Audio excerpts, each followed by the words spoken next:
Good afternoon, everybody. My name's Robin Archer, and I'm the director of the Ralph Miliband program here at the London School of Economics. And I'm really pleased to be able to welcome our speaker tonight, John McDonnell. John kindly agreed to talk to us some months ago. Indeed, he was first scheduled to speak last December, on the 12th of December to be precise. But Boris Johnson seems to have been so concerned about what he might have said that he rushed forward and called a general election for that very day. So of course we had to reschedule John's contribution, and I'm very, very pleased indeed that we're able to have it now. John, as most of you will know, was of course until recently the Labor Shadow Chancellor of the Exchequer, and his thoughtful voice has, I think, been central to public debate, especially in the last 5 years. But he's made a contribution to public life for many decades before that. After working for the trade union movement, he was very involved in local government, including, of course, as a kind of a Chancellor of the Exchequer for London. And then he became an MP some 23 years ago or so. But he's also been continuously engaged in intellectual life. And he attended university as a mature age student. He has a great interest in progressive ideas, and not just with respect to the history of those ideas, especially the history of the socialist tradition, but also with fresh ideas and fresh ways of thinking about ideas like economic democracy that could potentially reanimate that tradition. And I think his interest in those respects continue on. You might have seen that he's now involved in a new international group, the Progressive International, which seeks to forward and develop some of these ideas. Well, John's going to be talking to us today on Labor and the left, talking, of course, in the wake of Labor's defeat and the extraordinary onset of the global virus crisis. He'll be talking for about 45 or perhaps 50 minutes, and then we should have a good chunk of half an hour or so for questions and discussion. And because we're in this remote format, just be aware that if you want to ask a question, you should do it via the Q&A tab. And when you do, please say who you are and where you're from, so that we can announce that if we are able to call your question. Of course, we can't call everybody's question, but we'll try to do our best. So without any further ado, I can't do what I would normally do and ask you to join me in clapping to welcome our speaker, but I will metaphorically clap and welcome our speaker, John McDonnell, MP. Thanks, Robin. That was really nice of you. Okay, I'm going to talk. The title was, "What would it take to secure a left Labour government?" But the subtitle was, "Is Ralph Miliband's work still of any relevance? And has the pandemic changed the political and economic rules?" I think they have. Anyway, look, first of all, thanks for inviting me to give this lecture. It is a real privilege. It's a special privilege because it's in the name of Ralph Miliband. And Ralph was, well, someone whose work significantly influenced the ideas and strategies of so many socialists of my generation. We worked in the afterglow of the first great wave of influence of Gramsci's writings that swept across the left in this country and elsewhere. So Ralph, for many of us, he embodied for us Gramsci's concept of the socialist intellectual. And he had the ability when he spoke or when he wrote to explain in, I think actually in deceptively straightforward terms, how a capitalist society operated, and then sketch out an understanding of what socialism means and what it could look like in practice. I have to say the attraction of his work as well was that it came at a time when the complexity of the language in much of the socialist discourse, in particular of Althusser and his English disciples, appeared just so distant from the actual political and industrial struggles of working class people that were kicking off in this country on our streets and on picket lines. In contrast, Ralph Miliband's work was such a valuable, accessible tool for us in our attempts to, well, from the left, to explain the world we faced, what alternatives there are, and the forces we're up against. Actually, for me also, he was the true heir of another of the LSE's greats, Harold Laski, someone too often forgotten now, whose work and reputation, I think, desperately need reasserting. I'm keen not to see Laski's work and role continue to fade so much in the shadows as it has in recent decades. So much of Lasky's writings, I think, is still so relevant today for our understanding of the history and the role of our political institutions, and yes, actually, for designing the future. So I have this harboring ambition to organize over the next year a new initiative to celebrate the lineage of the work of Lasky onto Miliband. As a Labour Party member, my problem with being such an ardent advocate of Ralph Miliband's writings was inevitably friend and foe alike, but never resist referring me to the last paragraphs of his early book, Parliamentary Socialism. Let me painfully quote them to you, shall I? It says, he finished off the book in this way. He said, the Labour left in Parliament can mount episodic revolts on this or that issue, though with dubious effect, and can act as a pressure group upon Labour leaders with equally uncertain impact. But more than this cannot be expected. It cannot be expected to do. What this means is that the Labour Party will not be transformed into a party seriously concerned with socialist change. He went on to say his leaders may have to respond with radical sounding noises to the pressures and demands of their activists. Even so, they will see to it that the Labour Party remains, in practice, what it's always been, a party of modest social reform in a capitalist system within whose confines it is ever more firmly and by now irrevocably rooted. So in Ralph's eyes, the Labour Party activists like me stood condemned of holding, and I just quote what he deemed us as holding paralysing illusions about the true purpose and role of the Labour Party. Well, despite being so brutally scorned by Ralph, there are many of us in the Labour Party that cherish his work, and as you know, he's a good friend of Tony Benn and many of us. So quite simply, we took it upon ourselves to prove him wrong, to demonstrate that in practice, the Labour Party could and would be an instrument to secure socialist change, or at least advance that change. Ralph described socialism, and I thought actually it's one of the best forms of the description which means socialism active.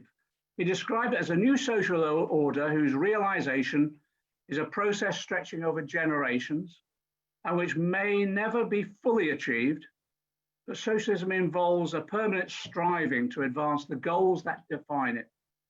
So if nothing else, many of us aim to assert that the Labour Party could play a role in that permanent striving. You know, for us, other people's perennial hopes, and sometimes clung to by Ralph himself, that a new socialist party or revolutionary formation would emerge to save us all, well, they were regularly dashed anyway by the harsh experience of British political culture, but also aided and abetted by the first past the post system. Shortly after I became Shadow Chancellor, I was photographed during an interview, and on my table, which appeared in the photograph, was Ralph Miliband's last book, Socialism for a Sceptical Age. It was the book that I'd recommended to all of my team to read to appreciate where I was coming from.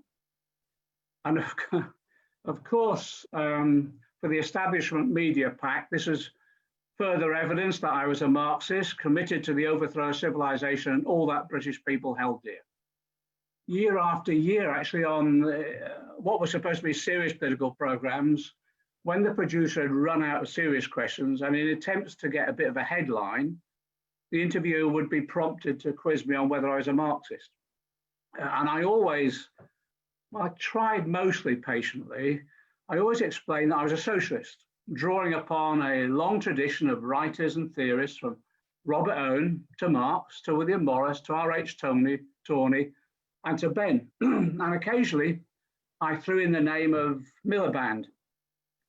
Well, to show some confusion over which generation of Milibands I was referring to. So apologies, Ed and David, on that one.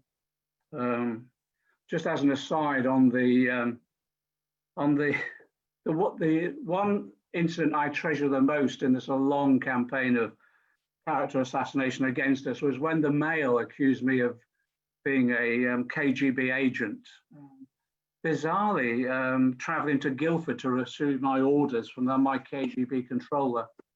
Why Guildford, I've never fully understood.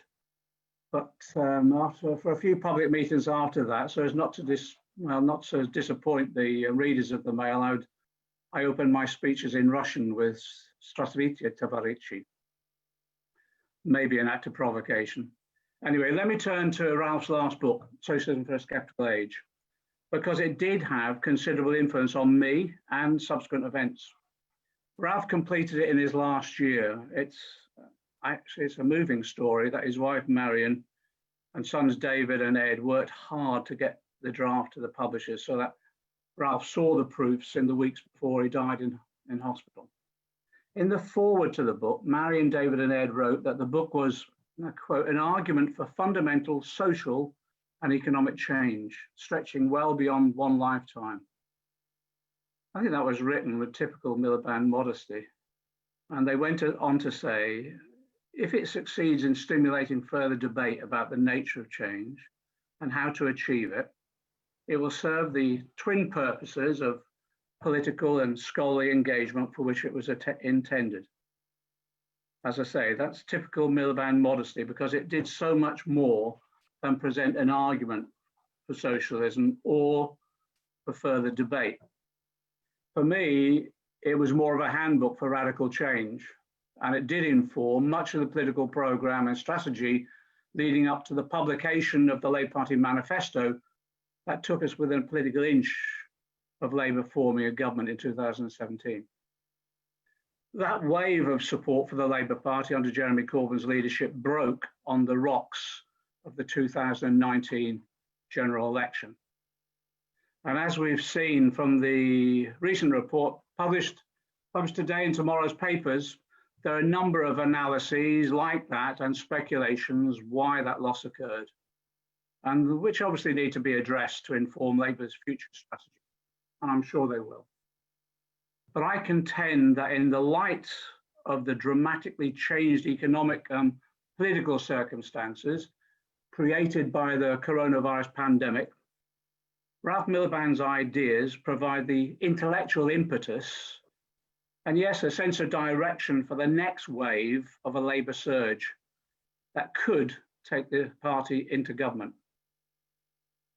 Because these are the ideas that are not only essential to create the post-pandemic society we need, but also reflect so many of the lessons learned by us all in the tragedies of this pandemic.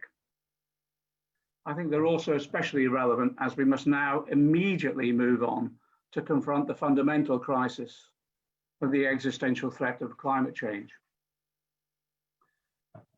I well remember speaking on a platform with Ralph in the mid-1980s, where, as in his last book, he very eloquently set out his critique of capitalism. A system, as he described it, that held out the promise of providing at least the potential for what he described as a materially secure and morally decent life for all. But though capitalism has produced the potential to do so, as he explained, by its very nature, it's incapable of delivering it. He summed up the problem, I thought, very neatly, that capitalism is driven by the micro-rationality of the firm, not by the macro-rationality required by society. The result he saw was a society still blighted by poverty and deprivation, homelessness, preventable disease, and what he described as despair.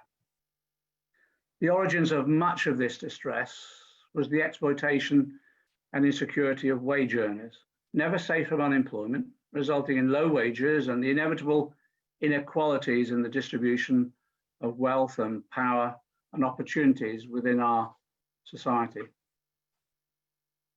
So the question is, does this critique still stack up?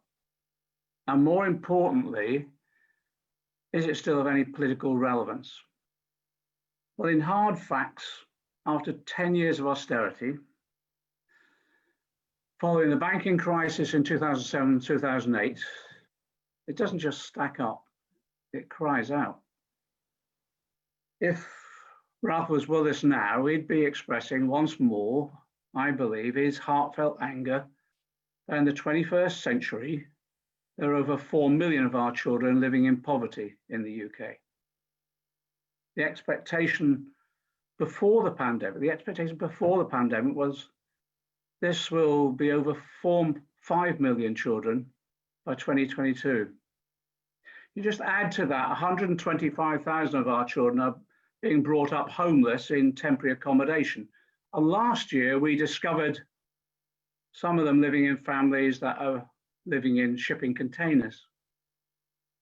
And it's hardly wonder that over 2/3 of our children living in poverty live in a household where someone is at work. Because up until earlier this year, wage levels were still below the level of the crash of 2008. And the jobs growth boasted by many Tory politicians has produced an economy dependent on low-paid, insecure work. There are now nearly a million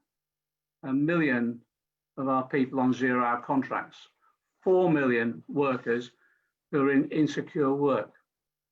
And the blight of low and stagnating wages, well, unsurprisingly, it's followed the incremental attacks on trade union rights and the introduction of restrictions on basic access to legal protection so that justice at work for many years denied. And privatization and outsourcing of public services have been the driving forces, often to undercut wages and terms and conditions of employment. If you link to this the dominance of neoliberal trickle-down economics for large parts of the last 40 years,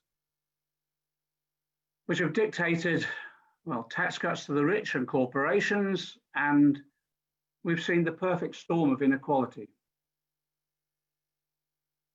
Wage and welfare cuts for the many, tax cuts and asset accumulation for the already wealthy few.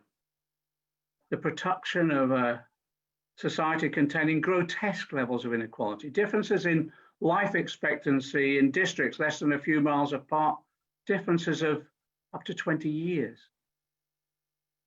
And last year, what I found extremely shocking was 700 of our fellow citizens, homeless, died on our streets last year. And Ralph's reference to despair, I think, can best be translated into the mental health crisis that is experienced in recent years by our society. It's resulted in record incidence levels of suicides, particularly among young men in our society. So I think all these facts do uphold Ralph Miliband's depiction of the abysmal failure of our economic system to provide for the many. But the question is all this of any political relevance whatsoever? All these issues were present last December, and yet people still voted to give Boris Johnson an 80-seat Conservative majority. I think there are several arguments we can draw upon in response to that, and they go to the heart of why Labour lost in 2019. But I think more importantly, the potential that there is now for a Labour government being elected. There is in politics and history such a thing as contingency. Macmillan's famous expression to explain the reason for certain political outcomes of events, dear boy, events. Well, Brexit was our contingency in 2019. Our events, dear boy, events. And that doesn't mean one should exclude other factors or excuse weaknesses and mistakes for our electoral failure. The failure to develop and adhere to and repeatedly broadcast an overall narrative for our project beyond the anti-austerity narrative that successfully held sway up until 2017. The constant, almost daily distraction from within our own party of internal plots, splits, desertions, and coups. And despite the recruitment of a mass movement allowing the project to become centralized and bureaucratized. Also failing to be ruthless enough in closing down grounds for attack and rooting out incompetence or even malevolence. I'll go to my grave agonizing over those questions. But, whatever factors or failures there were, the impossibility of overcoming the party's Brexit dilemma was actually the killer blow. The impossibility of managing the impasse created by having a party comprising a significant majority of its members opposed to Brexit, but with so many of its MPs and candidates dependent on electoral success in Brexit supporting constituencies. I have to say also, so you're aware, plus part of this was our dependency on maintaining a cross-party coalition of support for any parliamentary strategy. That also meant we ran out of road eventually, any room to manoeuvre. We lost that room to manoeuvre once the SNP and the Lib Dems, under the tutelage of a former comrade, Chuka Umunna, when they jumped ship. But for all this, let's be clear about it, for all this, if you're in a leadership position, you accept responsibility, and I have.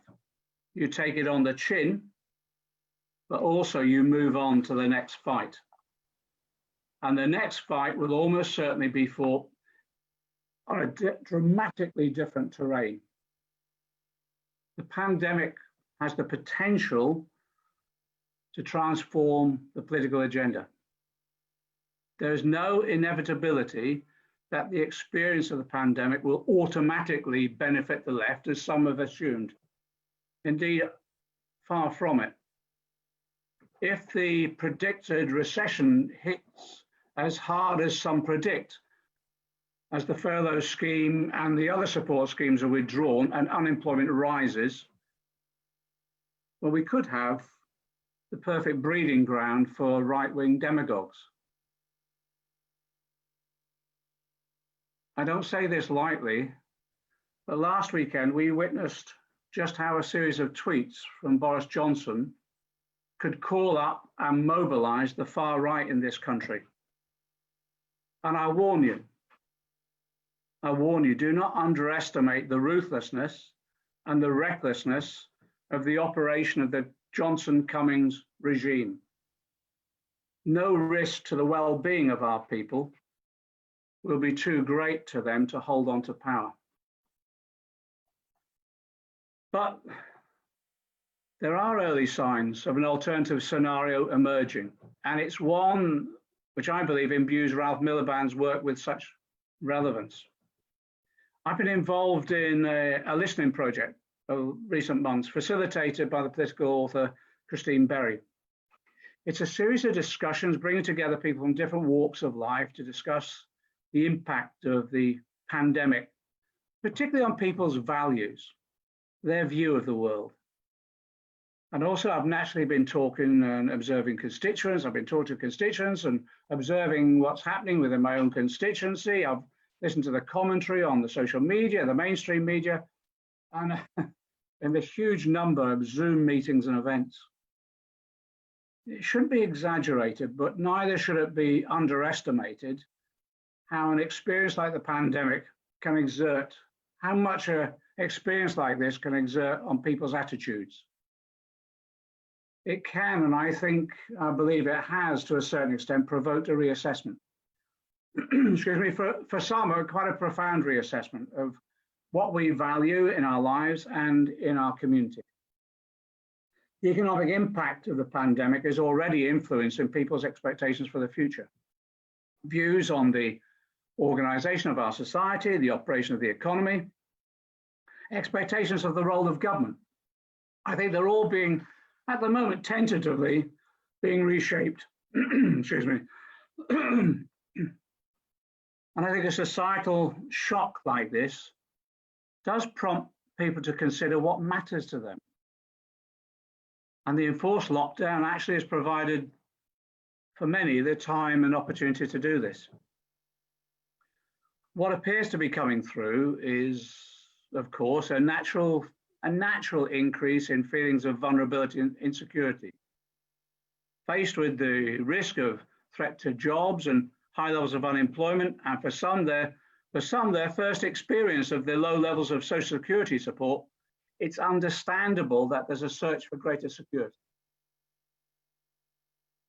I think with so many becoming aware of the need for health or social care, there's also an natural enhanced appreciation of the caring services any community needs, and actually an appreciation of the true value of all those who provide the treatment and the care at every level of the operation. And there's undoubtedly been a sense of a lack of control and accountability over decisions being made distantly over critical issues like the return to work or the opening up of our schools. I think there's a greater acknowledgement of the vital role, obviously, of the state and public services. The state in all its forms, from the NHS to the council, to carers, the police, and other emergency services. We've all been heartened by the visible expressions of solidarity as well, and collective action, whether it's the clapping for the NHS or the young people turning out in their thousands to march in Black Lives Matter demonstrations. Levels of solidarity which have surprised some within our society. The culture of possessive individualism that's been rammed down people's throats for so much of the last 4 decades, for the first time in a long time, is being challenged at scale by a genuine sense of collective altruism. There's a completely understandable desire to get back to normal life. I believe people want a new normal. They don't want to return to a normal that created a society with its public services so ill-prepared for the pandemic, and with families so lacking in financial resilience that they were immediately threatened with economic hardship when the pandemic began to hit. I believe the political movement that captures that mood will be the one which has the chance to secure the support that will enable them to govern and actually command the future. To do so, if we have to learn the lessons from failures in 2019 in particular, to do so, it must embody a narrative that offers this reassurance and security that people wish for after this devastating crisis. But that narrative, I think, also has to reflect people's underlying, in many instances, determination not to go back to the old normal. And it must appreciate, I think, the growing feeling that things must change, and they must change for the better. And there's been already a number of groups and individuals who I think have been really working creatively, and they're talking about the future we could aspire to under the rubric Build Back Better. It's the determined assertion that we must and will actually reshape the future. So I think much of that discussion has been so far in the spirit of the penultimate chapter in Ralph Miliband's last book. This chapter is entitled Constituencies, Agencies and Strategies. It engages in the creation of ideas and demands for change that can forge alliances and supportive constituencies to mobilize a majority for a step-by-step but eventual radical transformative change. In one of my favorite books, it's the book by R.H. Tawney, The Attack. In his book, The Attack, R.H. Tawney, who I always like, Beatrice Webb described as a socialist saint, but anyway, Tawney argued that to win elections and to secure radical change in government, Labour must not just present a programme of what he described as Christmas trees or carrots for donkeys. Does this sound familiar? His argument was that socialism is not so much a programme, but a motivating creed. I think we would replace the term creed with narrative. And it's exactly the difference in the campaigning approaches between 2017 and 2019. I've often cited Tory on this in the past, but also cautioned that yes, thrust has to be a creed, a narrative, but it also still does need to be substantiated with a basic program for action that concretely but persuasively demonstrates the ability to secure change. For those of us on the left and progressives, I think our task now, therefore, is yes, to present a coherent narrative for change, but also to reinforce that with at least the basics of a coherent alternative economic strategy. In recent speeches, I've tried to sketch out what could be the contents of that new alternative economic strategy. I'll go through it quickly. First, no return to austerity. There could be no return to austerity. There have been some warning signs of the Tories testing the water on the public reaction to arguments for a new round of austerity, wage controls in particular, wage freezes. But actually more astute Tory tacticians understand and fear the reaction of an electorate worn down by a decade of austerity. And I think they will back continuing fiscal stimulus, but only as long as the bulk of the benefits of that stimulus flow towards restoring profits, not wages, and to management incomes and to shareholders in dividends and not to workers. It's interesting. We've now entered the period where we now have conservative Keynesians, but Keynesians with a selfish purpose. That's why I think the second element of the program is not just a rejection of austerity, it's also about tackling insecurity. And that's why the benefits of any economic recovery secured by large-scale fiscal support must be distributed radically more fairly to eradicate financial insecurity for everybody. I think there are two steps that could go some way to eradicate this insecurity.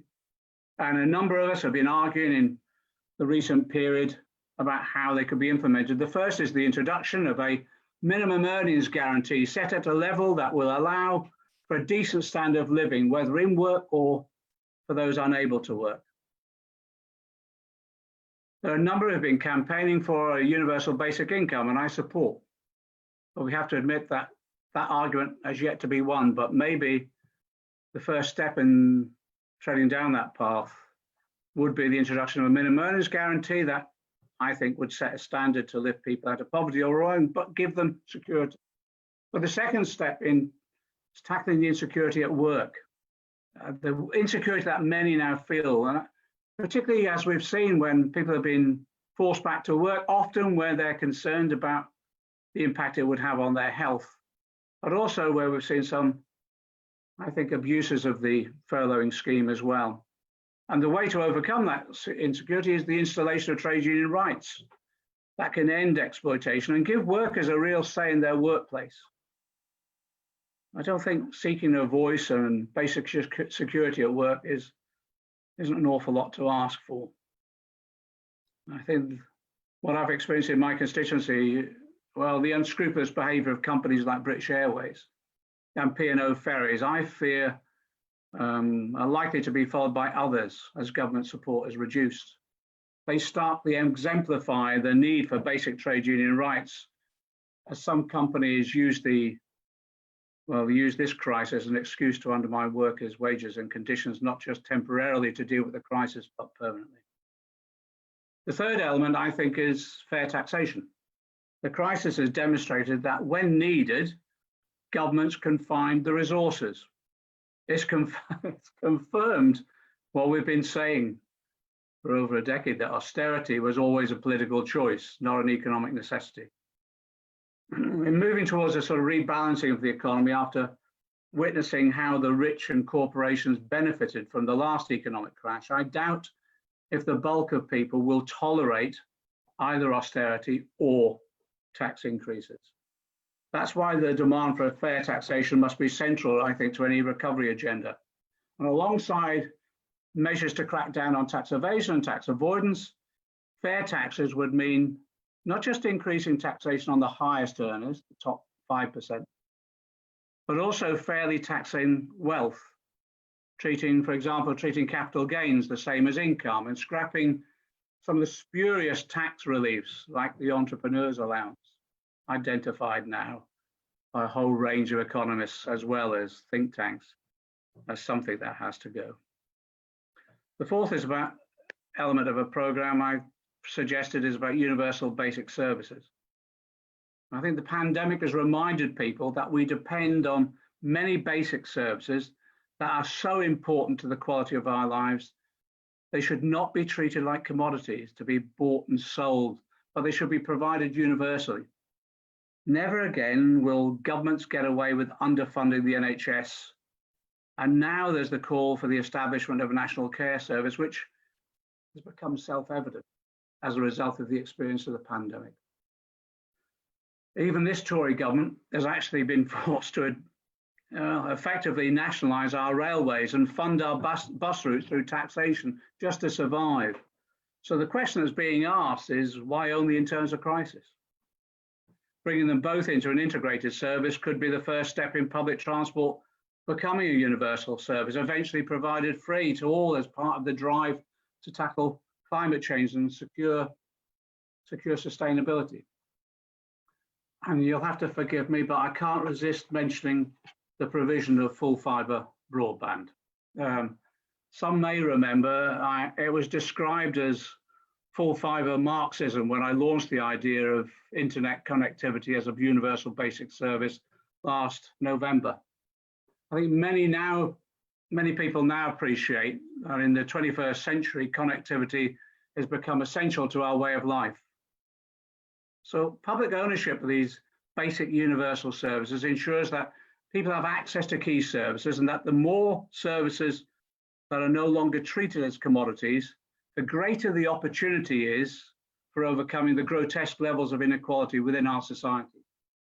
Exactly the strategy argued for by Ralph Miliband, particularly in his last book. Let me just make this other point as well. I think we need to treat the tackling of the pandemic crisis as just a dress rehearsal for how we tackle the crisis of the existential threat of climate change. Now is the time to explain that the only way we will exceed is by applying the lessons we've learned in this crisis, the essential value of solidarity, that collective action has to be at the core of any strategy that will be successful in tackling climate change. The key role of the democratic state, investing fast and big, harnessing a fair system of resourcing to support public services that will be essential to sustainability in the future.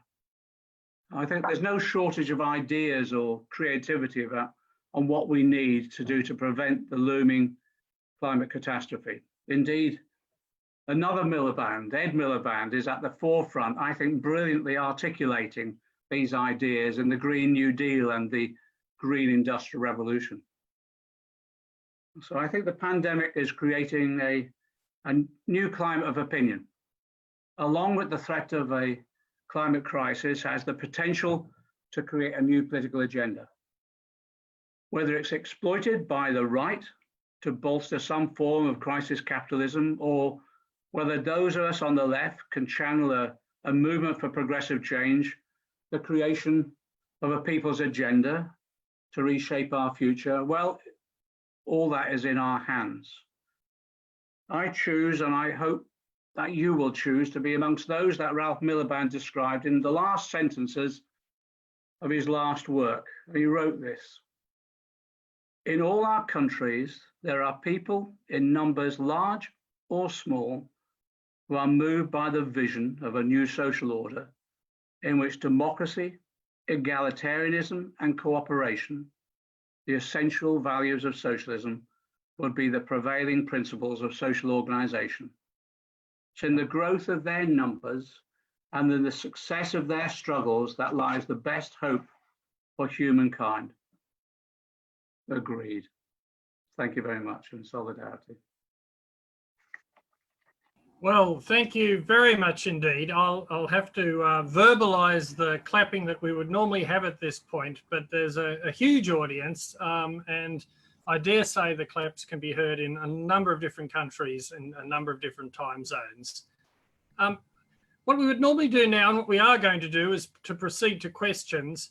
I can see a really large number of questions here, and needless to say, we cannot possibly address them all, but we're going to try and pick out some on a range of different issues from different people. And I'm going to suggest two to you, first of all, John, and there's so many, if we could keep the answers reasonably brief, we can get through more of them. So first of all, we have here from Nelson. The question is, do we need more political education during schooling to allow people to understand the underlying concepts and ideologies behind political parties? And a second question, slightly different, from Darren Hughes in London. What about the first past the post system? Why didn't the Corbyn project embrace proportional representation?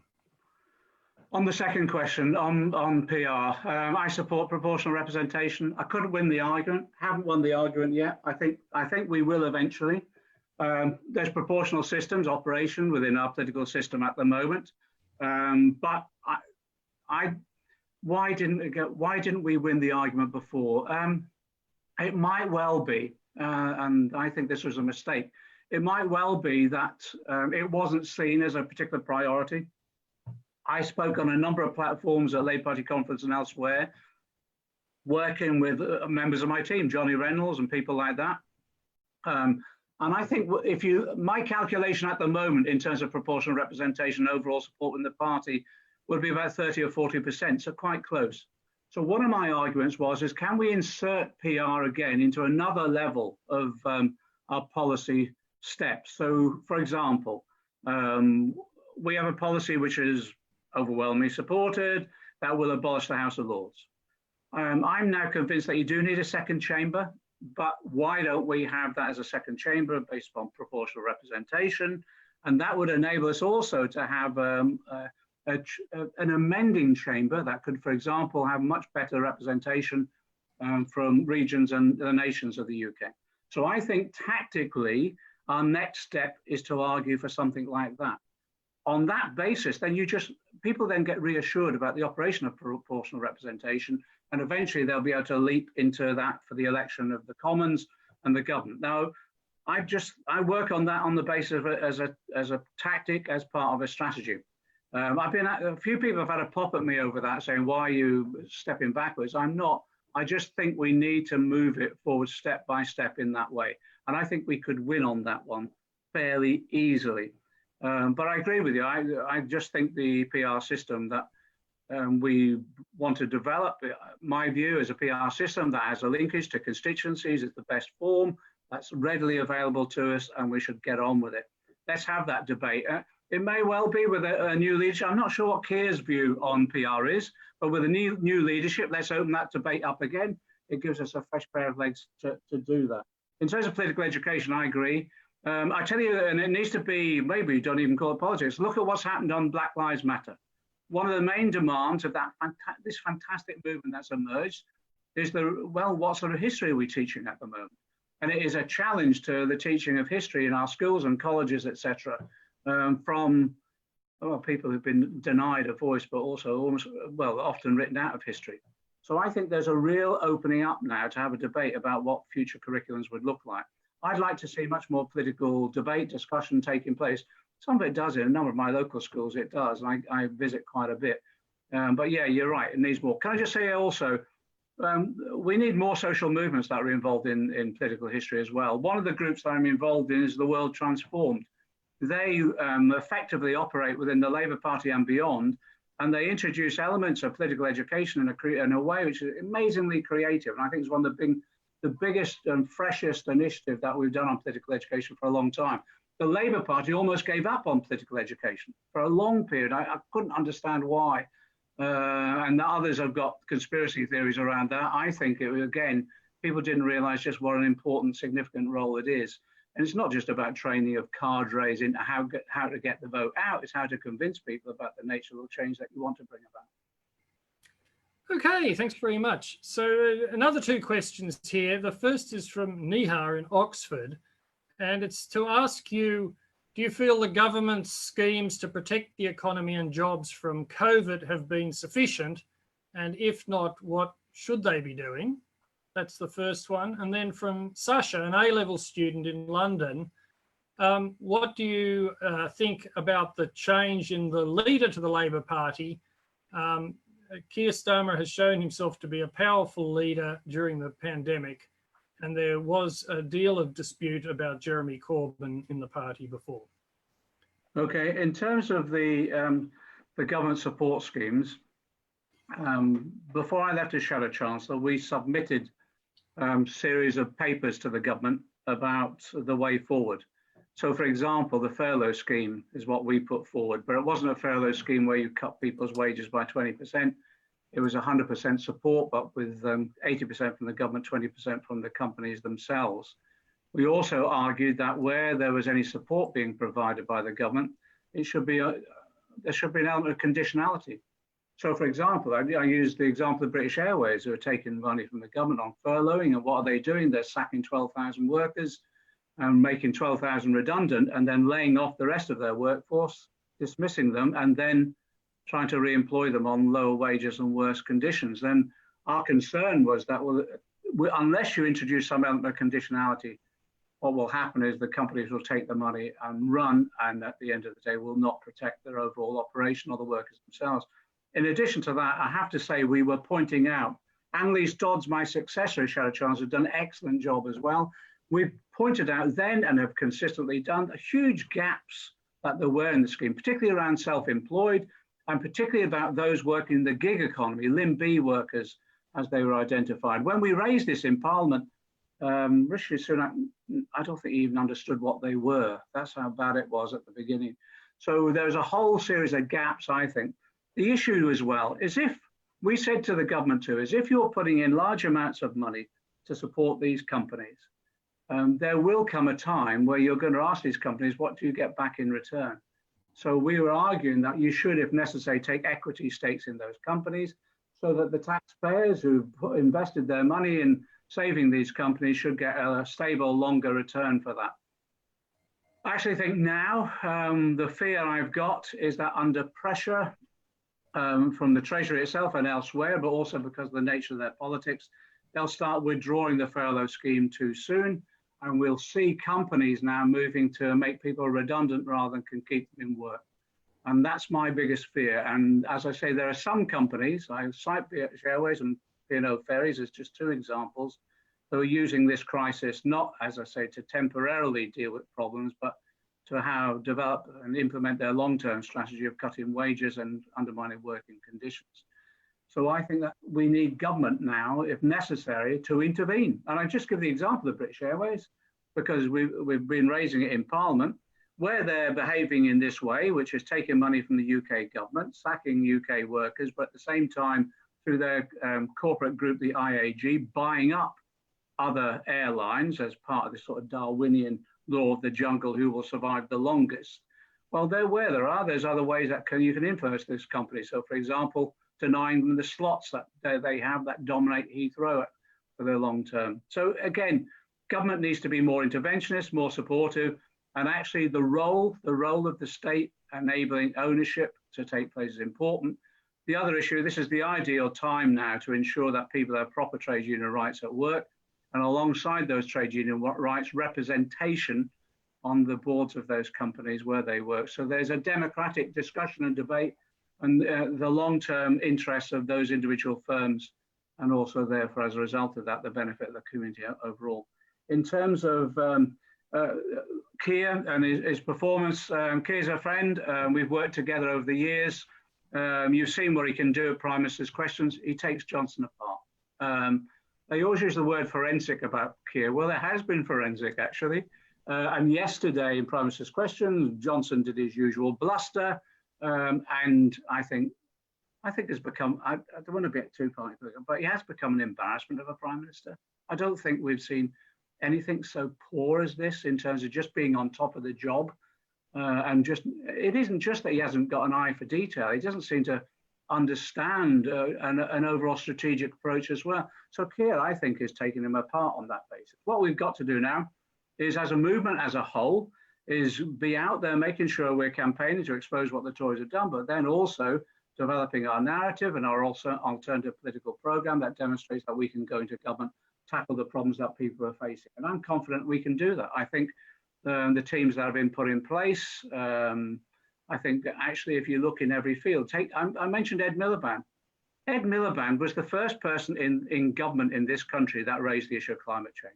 He led on it. As a minister under the new Labour administrations, he led on it. And that, again, the team is Annalise Dodds, my successor, incredibly bright, hardworking, but really knows her stuff. Was one of my ministerial team, someone I could always rely upon. Again, right the way across the piece, there's unknown heroes, unsung heroes here. Becky Long-Bailey in terms of what she's doing in education, Andy McDonnell is in terms of developing employment rights. All of this is an incredibly creative team. I think we've got a potential of a fantastic team going to government.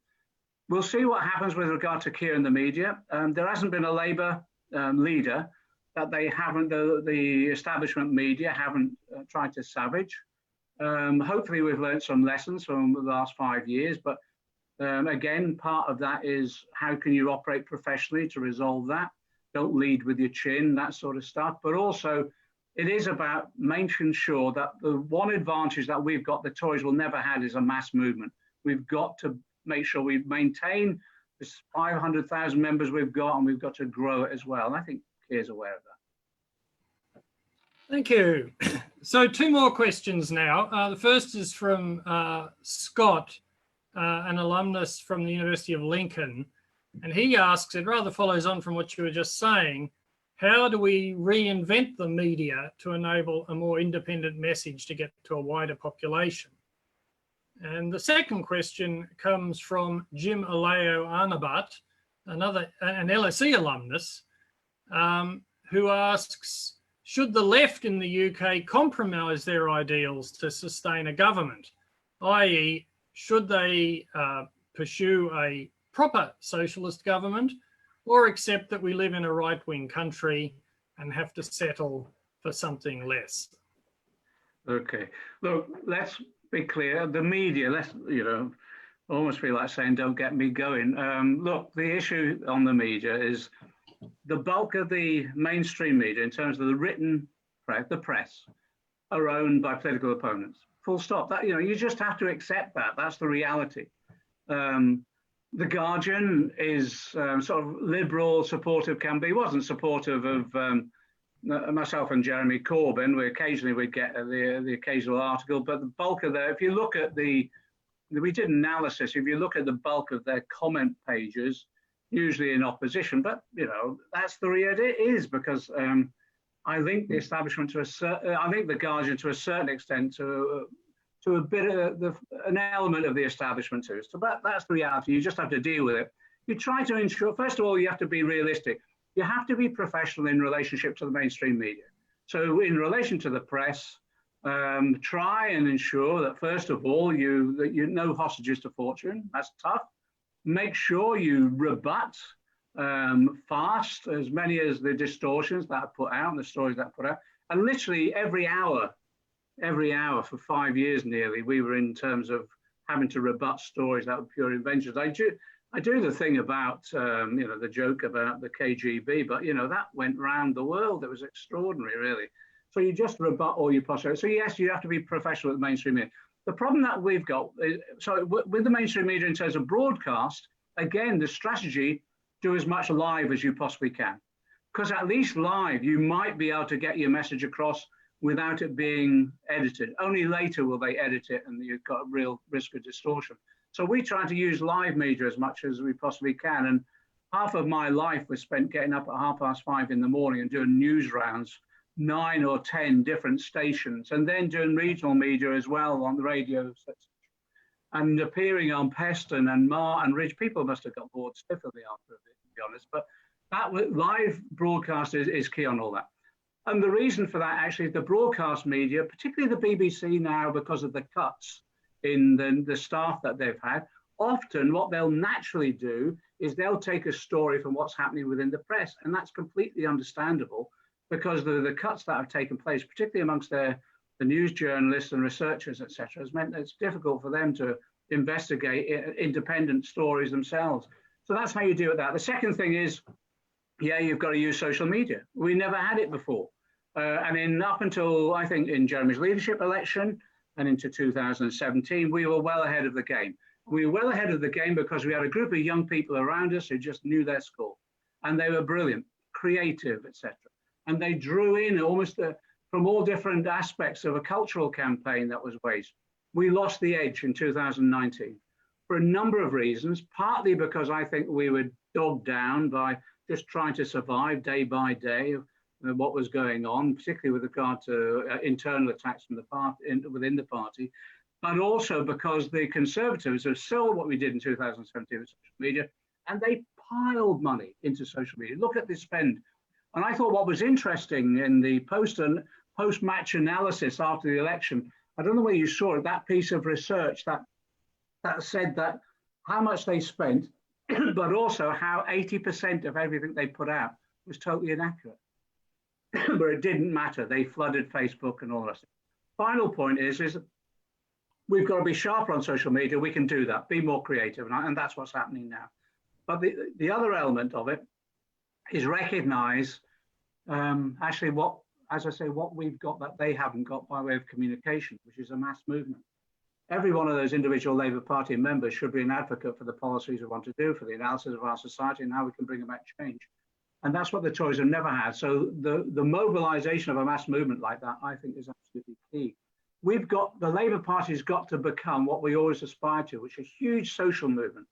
And if you don't think that matters, look what happened over Black Lives Matter. A social movement emerged from almost from nowhere, but has changed, I think, the whole debate around that key issue, and is actually changing policy and practice as well. And it's given confidence to others. So I think that's the way that you overcome what is a natural antipathy in the media. And that isn't me being paranoid or calling foul or anything like that. That's the reality of a capitalist system.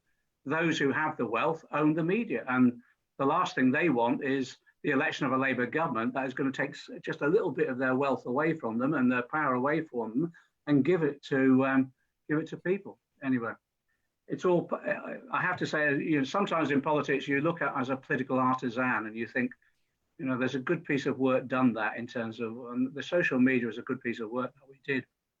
But we need to up the game now for the next election. On this issue about left compromise, socialist practices, I think, look, what you have to do is explain to people how you understand the world and the sort of changes that need to be brought about and the ambition and vision that you have, and you work your way through the steps towards that. And the issue is, at what pace do you go? And also, really, I suppose, the key element of all of that is being completely honest and truthful to people. And I think at times what happens is that as soon as you start compromising, people can see through a fraud. They can see actually that isn't what you're really about. So sometimes it is worth planting a flag, and sometimes you get it right and sometimes you get it wrong. I'll just give the example of the last election. We put a whole range of policies forward in the last election, all of which individually were incredibly popular. Our failure was to develop an overall narrative that convinced people of how that all knitted together. And I think that's some of the lessons that have been learned from that. So it's not a matter of compromise. It's a matter of being absolutely clear on what you're about, what your analysis is, and how you can persuade people how you get there and give them confidence. And that will happen. I'll just give you one example. Sorry, Rob, I'm going on, but I'll just give you one example. We campaigned for years about the number of people sleeping on our streets. And, Gordon Brown really worked hard on lifting children out of poverty, tackling homelessness, etc. And under New Labour, actually, they were getting there. They were overcoming some of these problems. And then the Tories come in 2010, brutal policies of austerity, and you see the number of people sleeping on the streets at least double or double and a half at one point. And as I say, last year, 700 people died in our streets. The pandemic comes across, and all of a sudden the resources are found to take all those off the street and give them a decent roof over their heads. Those people are now being kicked out again and put on the streets. That's the sort of way in which we said, actually, this is wrong. This is how you can go about it. This is what our opponents will do if we don't change. And then you convince people to that change. Thanks very much. I'll just move on. So another two questions. First, Pauline from Newton Abbot in Devon asks about universal basic income, and she says there's an argument about whether we need that, universal basic income, or a job guarantee. The universal basic income could just be a subsidy to employers paying low wages. How can that problem be avoided? And the second one, Usman Ali, a postgraduate political sociology student here at the LSE, says it would be interesting to hear your thoughts on how the Labor Party can further appeal and relate to ethnic minority communities across the UK. Okay. All right. On the UBI issue, the whole concept of UBI is that it provides a level of income to everybody without means test, so that you lift people out of poverty and you give them freedom. And there's a freedom from what we have at the moment is levels of insecurity that are causing a mental health crisis, to be honest.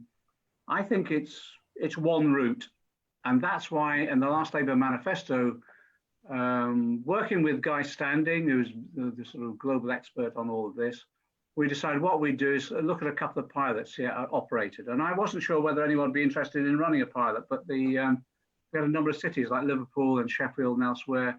And in Scotland, the SNP were interested in this as well. So the idea was, well, let's run a pilot and see how that impacts upon people's lives individually, but also the community overall. And we've looked at the pilots that have happened elsewhere, and some have given people the security, some have, interestingly enough, it's not, as some would argue, a disincentive to work either, quite the reverse. I think it gives more people the security to develop on their skills and talents to enable them to be more engaged in the economy overall.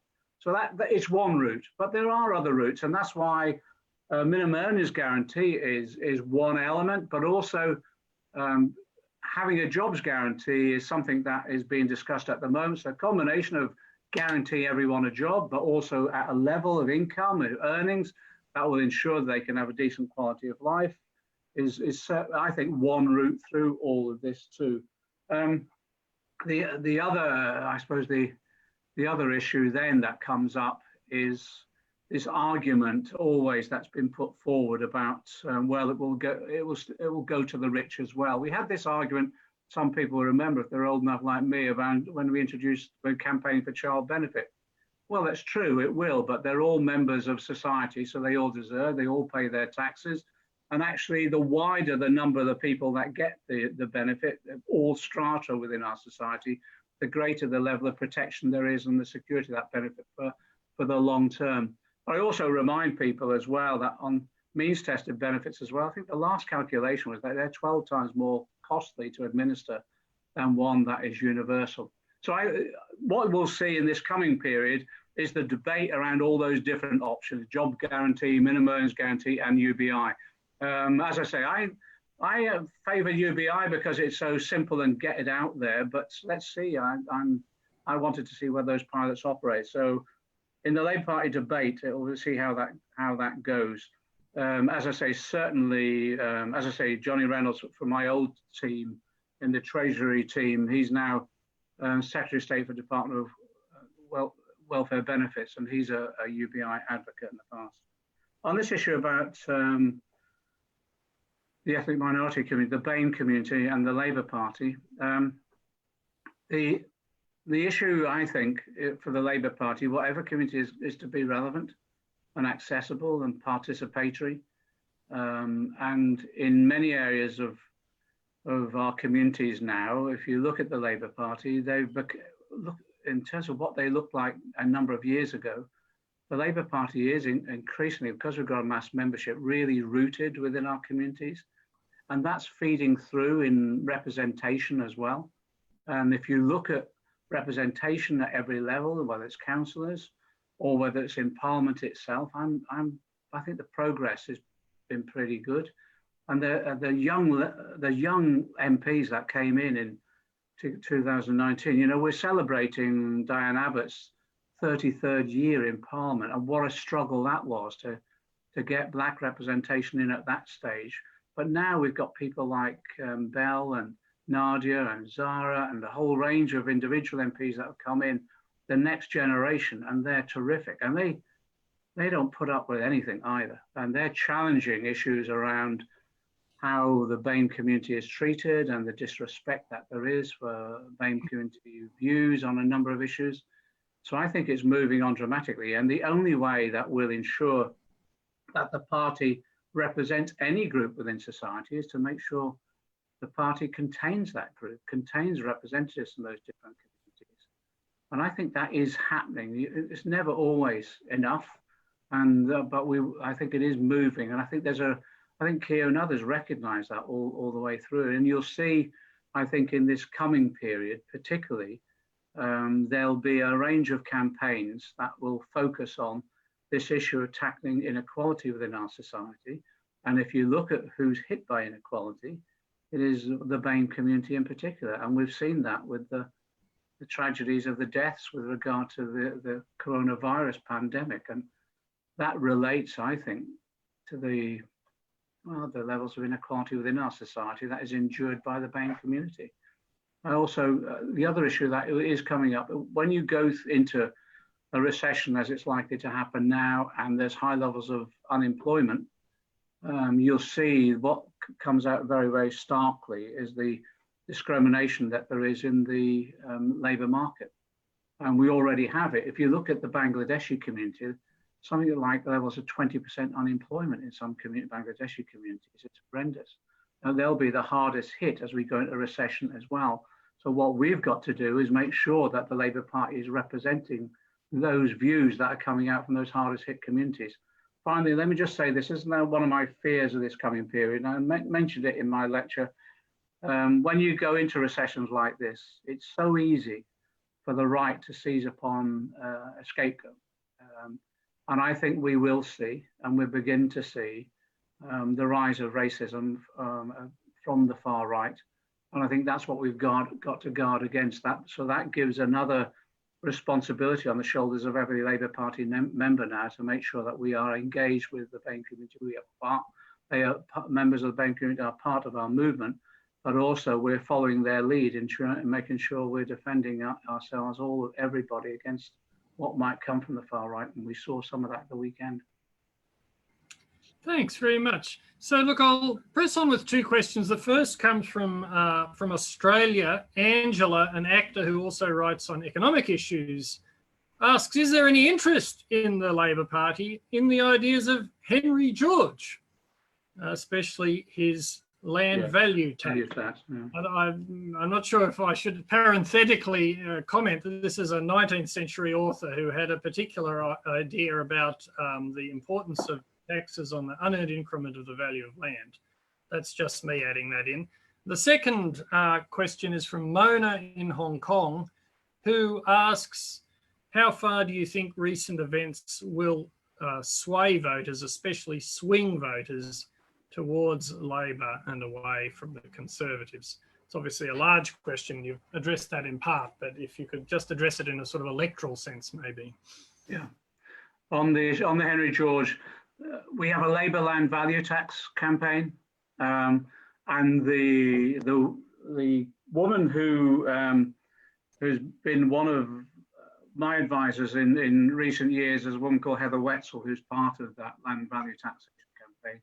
And if you look at the Labour manifestos, we refer to the introduction of LVT, the exploration of the introduction of LVT. And the reason I was interested and still am is because we've got a crisis in local government funding. That's the first thing. The tax base for local government has been eroded over the years as a result of the erosion of the independence of local government decision making too. And so we need to establish a new tax base, and land value taxation could enable that to happen. And it's on this simple, and Henry George's works are actually reasonably well known in the Labour Party now because of the land value taxation campaign. But I just give the example, and I always try to relate things to my own constituency. We've now got Crossrail going through my constituency. Huge amount of investment, public investment that's gone in there. Land value now is going through the roof. And what's happening on land around the route of Crossrail as it goes through my constituency is that land is being converted from industrial use into housing. And a lot of that housing is now owned by buy-to-let landlords, often overseas companies as well. And they don't even have to let the premises because the value will still go up anyway. And we get no benefit from that because local people can't afford the properties largely. They're built for speculation, and the value either in rent or in the value of property itself on sale, there's no benefit to the local community, despite the local community being taxpayers as well who paid for that, the development of Crossrail, the investment in Crossrail. So land value would enable us to gain some element of value that we could use, for example, to build the public housing that we need, or we could use to fund our local public services that we desperately need as well. So I'm quite convinced that land value taxation is a runner, and I think we can win the argument on it. When we put it in the manifesto in 2017, here's a good example of the Conservative media ownership. They ran a campaign in the last week of the general election campaign. We were going to tax people's gardens. So they named it the garden tax, even though we'd actually said at that stage in that election campaign that this was not on residential properties at all. But that shows you how they could run that campaign. We closed, I think, a lot of that vulnerability down up until the 2019 election, but we still adhered to the view that we wanted to move forward on land value taxation. I think it's an argument as time has come. I think the pressure, interestingly enough, on local government services and funding of local government reopens the whole debate around taxation generally. And I think that gives us the opportunity then of winning the issue about land value taxation. So as an aside as well, if people are interested, we set up a working group under George Monbiot, the environmentalist, and they did a piece of work on land overall, land ownership, and how land could be more effectively utilized within local communities and overall, particularly with regard to environmental sustainability. I think it was an excellent piece of work, which hasn't really seen enough light of day. And again, it's something that I'm hoping the Labour Party will revisit. But the shock of who owns what in terms of land in this country, I think is absolutely startling. It's an issue that has been more effectively campaigned on in Scotland because the land is largely owned by companies and others who are not based in Scotland, so you can understand their anxiety there. But in areas across England as well, the land ownership issue, I think, needs much more exposure, and not only just about the ownership of that land, but the lack of using it for any form of productive use, and in some instances for obtaining quite significant tax subsidies and reliefs as well. The second question with regard to how things are things changed now? Is it more propitious, for example, for Labour as we go into a future general election? As I said in my lecture, I think the pandemic has tragically has changed some element of the political climate and people's views, the climate of opinion.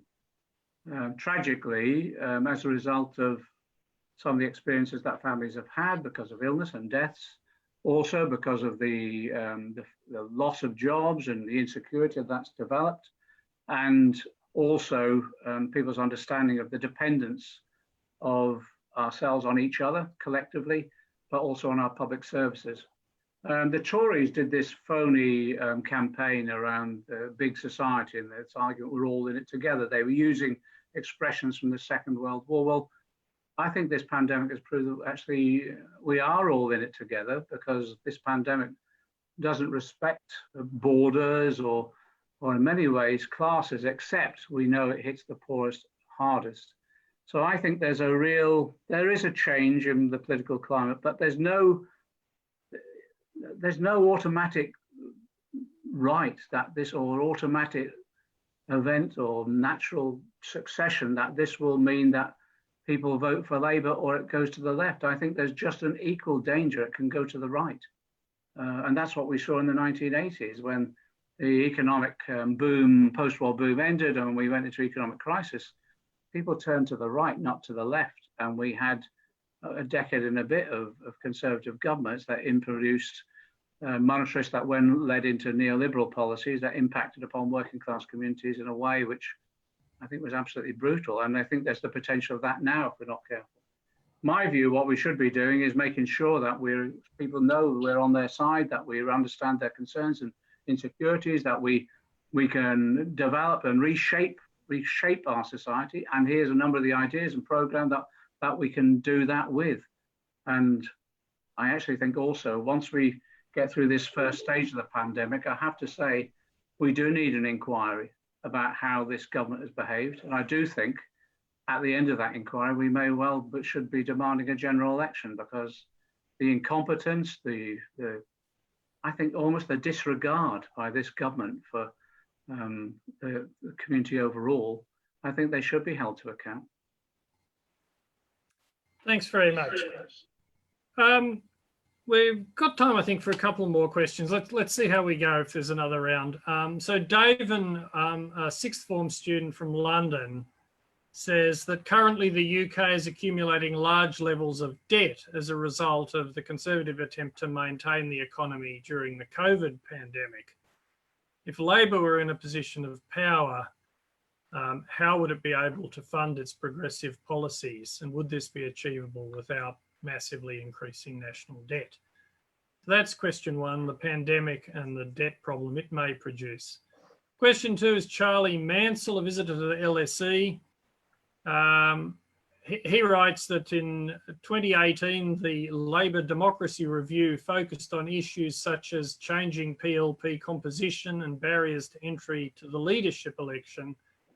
Would it have been better to focus on broader democratisation and member involvement instead? Yeah, let's go through the debt issue. The reality is this, we had inevitably to borrow more to see us through this pandemic, and we'll have to and maintain that as well.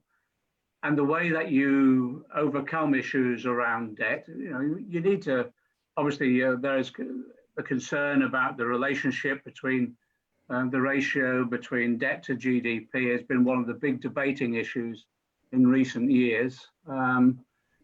I think actually it's become less of a concern both in terms of politics, but also in terms of the markets as well.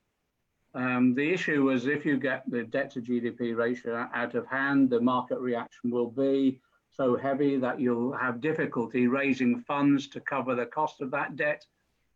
Well, actually that's been proved to be completely untrue. In fact, there's been no shortage of raising funds through government debt, government bonds, etc., to enable and to fund what we're paying for at the moment. That hasn't been an issue. That's the first point to make. Secondly, when the interest rates are so low, the cost of that debt is pretty minimal. So therefore, what you do, that gives you a breathing space then in which you can then start to invest in your economy to grow. And so you grow your way out of a potential recession, rather than what happened in 2010 is that you introduce austerity. And what that did, it wasn't without people saying so. Virtually any serious economist from 2010 onwards was advising the government that actually what you do is you don't introduce austerity and take demand out of the economy. What you do is that you borrow for a period and you invest, you grow the economy, and then whatever debt you have, you can afford to maintain that level of debt and continue to grow, or you can pay some of that debt off, you can reduce it, but you do it in a way which is planned and which is basically in line with maintaining people's standard of living and the public services that you need. What the austerity program did, the neoliberal approach to this, was cut debt by austerity, cut your public services, reduce wages, and as a result of that, you wind up in a situation where we have large numbers of people in poverty. We have public services that are so ill prepared to deal with a crisis like the pandemic. And actually, you also then have the real risk of, I think, quite significant physical instability. So this time round, yes, of course, you've got to borrow. Every country is. You have to use that money to, yes, support on a temporary basis, those people who are out of work because they need an income. You have to make sure that those who are most vulnerable get appropriate levels of benefit and are protected. But then you have to start investing, and you invest to tackle the next crisis, and the next crisis is climate change. So everything that we've been saying for the last number of years about investing in a green industrial revolution, a green New Deal, sustainability, this is the time. This is the heightened time to do it. In that way, you're able to, I think, you're able to ensure that you maintain your levels of public services and you improve them, you lift people out of poverty, and you can provide people with a decent life. There's another debate, though, it's alongside this too, which I think we've got to have, and it has been happening. We've got to talk about how we evaluate our society. So the dominance, this is nothing original, the dominance of gross domestic product is the key determinant of what our society should be judged by, I think is open to question. You see what's happened in New Zealand. I met with the finance minister down in New Zealand a couple of years ago when we're developing ideas around well-being budgets. I think we've got to open up our whole debate now about how do we evaluate our economy, and is it about GDP or is it about making sure that we develop policies which improve the well-being of people overall, and above all else we tackle the issue of climate change. So we've got to reopen that whole debate about what our economy is for. It will always come down to the hard facts of can we create wealth? Of course it will, but it's the nature of that wealth as well and what we value. There's a whole range of debates and discussions going on, which I'm a part of. We reflected that to a certain extent in some Labour Party policies, but I think there needs to be quite a dramatic move to the next plateau in those debates. In terms of, excuse me, in terms of the debate around democracy in the Labour Party, I don't think it's either or, whether you have this broader discussion about how the party operates or whether it's individual aspects of reform. Look, I think you have to do both. I think there needs to be a whole discussion now about, in the Labour Party, about what the Labour Party should look like as a social movement. And that means how do we organise ourselves in terms of community organising at the local level, and lots of constituencies are doing this, but it needs to be much more extended, much more widely. And it does mean as well as how you engage with the wider community in discussing the issues of concern, and then also how do you engage in the wider community then in selecting our representatives too. So it's opening the doors much more. But there were issues that had to be dealt with, which meant that, for example, there's an argument around open selections, so the Parliamentary Labour Party is selected in a much more democratic way, so therefore they reflect the membership of the party that much more. We move towards that. People are saying not far enough. That's an open debate itself. And I think that's at every level. There's even a debate going about, you know, the members electing the local leader of the local council, Labour council, or Labour group. Issues like that should run alongside the debate about broader objectives of the democracy within our party itself. We still haven't really resolved the mechanisms for thorough policy making either. We have a national policy forum and party conference. I think there's another debate to be had about the ongoing nature of how policy is developed at every level. And that relates to the question that came up earlier, which is about political education within our movement. We've got to invest so much more in political education and what that means. It isn't just about training the mechanics of campaigning. Of course, that's important, but it's more about how we understand the world and what the options before us for transformative change. Well, John, thank you so very much. I mean, there's a plethora of questions. You've already answered a vast number, but there are many, many more. I don't think we really can continue on with them, but I just wanted to say this is actually, for this academic year, this is the last of our series of lectures. The title we gave to the series was Politics in Crisis. And, you know, we were a bit nervous about it because everything's always in crisis, but never has it been more true than that we're in a state of crisis today. And if you're interested in some of these ideas, some of the ideas that John has been mentioning, our next theme next year is going to be called Reconstruction. So it will be picking up on some of these ideas that perhaps a new social settlement is possible. Well, thanks again, John, so much. I mean, we've heard from you some of your thoughts about why Labor lost, and as you see it, the central role of Brexit as a contingent factor that drove that in an important way. We've also heard about how you think the pandemic has at least created the potential to shift the lines of cleavage and the sources of the political terrain on which politics is fought, and creates the possibility, at least, for a new normal, or as you put it, building back better.